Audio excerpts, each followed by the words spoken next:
Basically, Swamp started 13 years ago. There was a number of guys and girls basically in the Greater Pollok area who were involved in the arts, music, drama, stuff like that.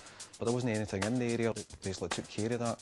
So what we decided to do was set up our own kind of small organisation. We were teaching the kids guitar and drums and stuff like that, keep them off the street. We were doing that for about 4 years. It was going great, and then the council basically pulled the plug. We lost our premises. At the same time, we lost our funding as well. And it looked very dismal at that point. We were finished. No, so there was no buildings that we knew of in the Greater Pollok area where we actually initiated from. And it's not the first time we've been locked down, basically, you know, but you have to get up and keep on fighting. In between that, we were working from my house. It was about the community, basically. And if we just chucked it then, we wouldn't just be letting ourselves down, we'd be letting them down too. We'd be letting our kids down. The community actually invited us here.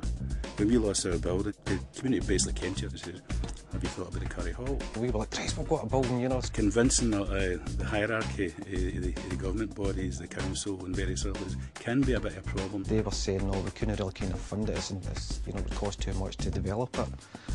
But regardless, we went and got the 25-year lease anyway. We managed to get the funding, we put it into place, and we built the front part of the hall, which consisted of a computer room, a small video editing room, and basically a small office space. We built a studio, and built the arts room, we built a film room as well, and then somebody says, hey, I'd put a radio station. We said, that's a good idea, so we built a radio station. The guitar classes, the drum classes, the DJ clubs. I'd love core funding.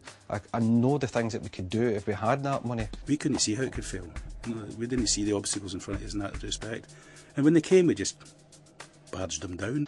We have an attitude that, no, we're not standing for it, we're going to go and do what can be done. You know, we realise what's out there, we realise the potential. We're an 80% success rate.